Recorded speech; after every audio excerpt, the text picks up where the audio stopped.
Hi எல்லாம் என்ன பண்ணுறீங்க? நாங்கள் ஈவினிங் வந்து மீன் குழம்பு வைக்க போகிறோம். எங்கள் வீட்டுக்காரங்க மதியம் லஞ்சுக்கு வந்தாங்களா, அப்போ என்ன பண்ணாங்க, மத்தி மீன் வந்துச்சுன்னு வாங்கிட்டு வந்து கொடுத்தாங்க. அதை வந்து பாத்திரம்லாம் கொஞ்சம் கழுவுதா, அதெல்லாம் கழுவி வச்சுட்டு மீனை அஞ்சிடலான்ட்டு வானலில் கொட்டியிருக்கேன் பாருங்கள். அரை கிலோ தான் வாங்கினேன். எவ்வளோ மீன் இருக்கு பாருங்கள். அன்றைக்கி மார்க்கெட்டில் வாங்கினா கம்மியாக தான் இருந்துச்சு. அரை கிலோவுக்கு ஒரு 10-11 மீன் தான் இருந்துச்சு. இப்போ பாருங்கள், இவர்கிட்ட ஏரியாவில் வர்றவங்க மீன் அதிகமாக இருக்குது, ரேட்டு கம்மியாகவும் இருக்குது. மனசுக்கும் திருப்தியாகவும் இருக்குது. புளியை பாருங்கள், புளியை வந்து ஊற வச்சுட்டேன் மீன் குழம்புக்கு. புளியை ஊற வச்சுட்டு மீன் ஆஞ்சிடலான்ட்டு எடுத்து வச்சுருக்கேன் குண்டானில். டக்குன்னு கழுவிடுவேன். அந்த மீன்லாம் ஈஸியாக, நான் மீன்னாவே டக்குன்னு ஆஞ்சிடும். அதுவும் கத்தியால் ஆஞ்சால் சீக்கிரம் ஆஞ்சிடும். அரோமெல்லாம் இப்படி வந்த அளவுக்கு லேட் ஆகும். அப்புறம் புளியை ஊற வச்சு ஃப்ரிட்ஜில் வச்சுட்டேன். அப்புறம் பாப்பா சுற்றி வந்து அவளை வச்சுக்கிட்டே வேலையை பார்த்துட்டு இருந்தேன். பாருங்கள், மீன் ஆஞ்சதுக்கப்புறம் உங்களுக்கு ஃபோட்டோ காட்டுறேன் பாருங்கள், எப்படி ஆஞ்சிருக்கும். ஆஞ்சதுக்கப்புறம் ஃப்ரெஷ்ஷாக மீன் இருக்கும். எல்லாம் நம்ம ஆஞ்சா மாதிரி வராது.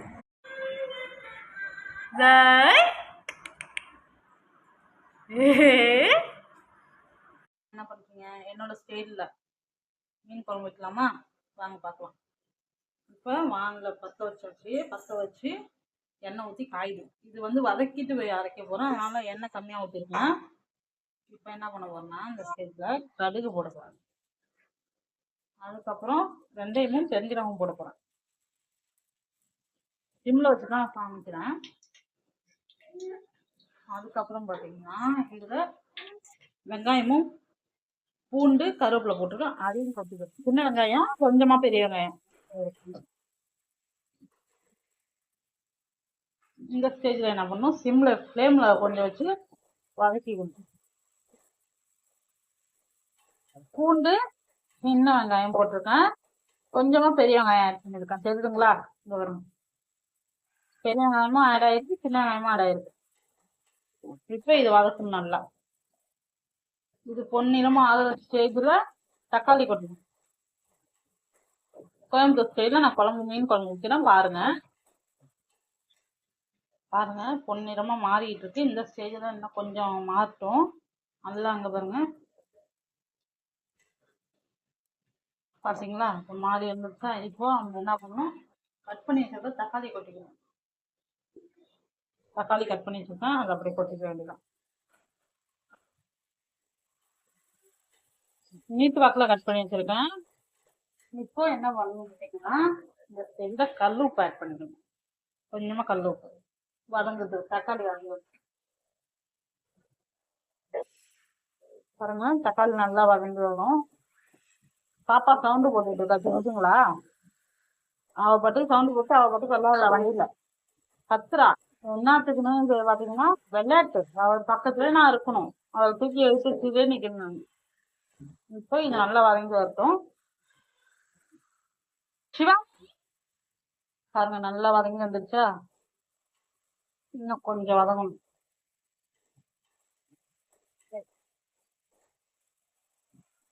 கொஞ்சம் பாருங்க, இப்போ பொன்னிறமாக வந்துருச்சா? இப்போ என்ன பண்ணால் அடுப்பு ஆஃப் பண்ணிட்டு இதை வேறு பாத்திரத்துக்கு மாற்றி ஆற வைக்கணும். வாங்க பார்க்கலாம். இப்போ இது ஆறிக்கிட்டு இருக்கு. இதை அரைச்சி தான் குழம்பு தாளிக்கணும். இது ஆறட்டும். அப்புறம் மாங்காய், கத்திரிக்காய், கருவேப்பிலை, பச்சை மிளகாய் கட் பண்ணி வச்சுருக்கேன். அப்புறம் இது புளி தண்ணி எடுத்து வச்சுருக்கேன். இது குழம்புக்கு போட்ட மாங்காய், இது மாம்பழம். அப்படியே இதில் ட்ரான்ஸ்ஃபர் பண்ணிக்கலாம். எல்லாத்தையும் பண்ணல, கொஞ்சமாக தான் பண்ணியிருக்கேன். அதாவது இது பூண்டு மட்டும் வச்சுருக்கேன், எல்லாமே அரைச்சிடக்கூடாது இல்லையா, அதுக்காக அதை மட்டும் அரைக்கல. வாங்க அரைச்சி எடுத்துக்கலாம். பாருங்கள் அரைச்சி. இப்போ திருப்பி அடுப்பை பற்ற வச்சுக்கலாம். பற்ற வச்சு எண்ணெய் ஊற்றிக்கலாம். இப்போ புரியுதுங்களா? இப்போது இது இந்த ஸ்டேஜில் என்ன பண்ணணும் பார்த்தீங்கன்னா, கொஞ்சமாக பெருஞ்சீரகமும் இது போட்டு கொஞ்சமாக கடுகு போட்டுக்கணும். இதில் மஞ்சத்தூள் ஆட் பண்ணிக்கலாம். இதுதான் கோயம்புத்தூர் ஸ்டைல் மீன் குழம்பு. இப்போ என்ன பண்ணணும்னா, காய் இருக்கா, கத்திரிக்காய் தான் போடுறாங்க. கத்திரிக்காய், பச்சை மிளகாய், கருவேப்பிலை இதை போட்டு நல்லா கிரைண்ட் பண்ணிக்கலாம். நல்லா வதக்கிட்டு அப்புறம் இங்கே வச்சுருக்கோம் இல்லைங்களா, கொஞ்சமாக இதையும் ஆட் பண்ணிக்கலாம். இது எதுக்குன்னா சாப்பிட்றப்போ கொஞ்சம் வெங்காயம் தக்காளி தெரியும், அதுக்காக.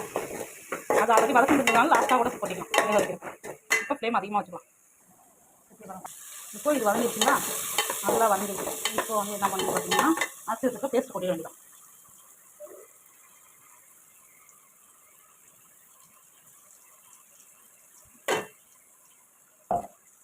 சிம்மில் வச்சு ஆட் பண்ணிக்கலாம்.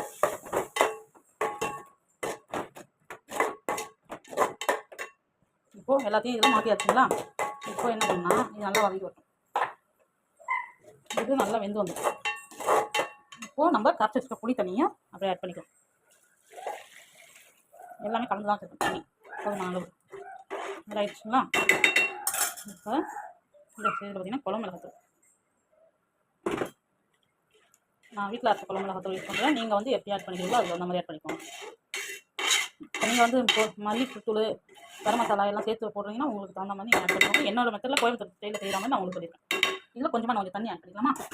திக்காக இருக்குது இப்போவே, இதுவுமே கோச்சு வரட்டும். இப்போது இதில் கொஞ்சம் தண்ணி ஆட் பண்ணிக்கிறேன். இதுதான் இந்த ஸ்டேஜில் இப்போ மூடிடணும். மூடிட்டு அது கோச்சு வரட்டும், அதுக்கப்புறம் பார்க்கலாம். இது மாதிரி மெத்தடில் நீங்கள் வச்சு பாருங்கள். குழம்பு டேஸ்ட்டாக இருக்கும், நல்லா திக்காக இருக்கும், தண்ணியாக இருக்காது, ஸ்வீட்டாக இருக்கும் நல்ல குழம்பு. இது படம் பார்க்குறாங்க. இது மீன் வாங்கி வச்சுருக்கேன். மீன் இதுதான் காலம் மீன். எங்கள் வீட்டுக்காரன் வாங்கிட்டு வந்த மீன் மதியம் வாங்கி ஃப்ரிட்ஜில் வச்சுட்டான். மாங்காய் வந்து எப்போ போடுறீங்கன்னா குழம்பு வந்து கொச்சி மீன் போட போகிறதுக்கு ஒரு 5 நிமிஷம் 10 நிமிஷத்துக்கு முன்னாடி போடும். போதும் போட்டு வயசுக்கு அது கரைஞ்சி வந்துடும். மாங்காய் கத்திரிக்காய் போட்டு முருங்காய் கத்திரிக்காய் போட்டு மீன் குழம்பு வச்சிங்கன்னா அவ்வளோ டேஸ்ட்டாக இருக்கும், ருசியாக இருக்கும், சாப்பிடலாம்ல, வாய்க்கு உனக்கையாக இருக்கும். இது வறுக்கிறதுக்கு எடுத்துருக்கேன், இது குழம்புக்கு எடுத்துருக்கேன். அவ்வளோதான், 2 பேர் தானே, அதனால கரெக்டாக இருக்கும்.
மீன் குழம்பு நல்லா திக்காக வந்துருச்சா, எண்ணெய் பிரிஞ்சு வந்துருச்சுங்களா பாருங்கள். உங்களுக்கு காட்டுறேன் பாருங்கள்.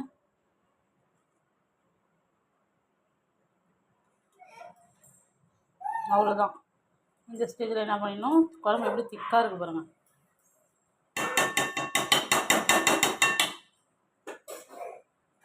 ஆஃப் பண்ணி அப்படியே போய் வச்சிட வேண்டியதான். அவ்வளோதான், என்னோடய ஸ்டைலில் மீன் குழம்பு ரெடி. வாங்க சாப்பிட்லாம். வீடியோ உங்களுக்கு பிடிச்சிருந்தா லைக் பண்ணுங்கள், சப்ஸ்கிரைப் பண்ணுங்கள், ஷேர் பண்ணுங்கள். பாய்.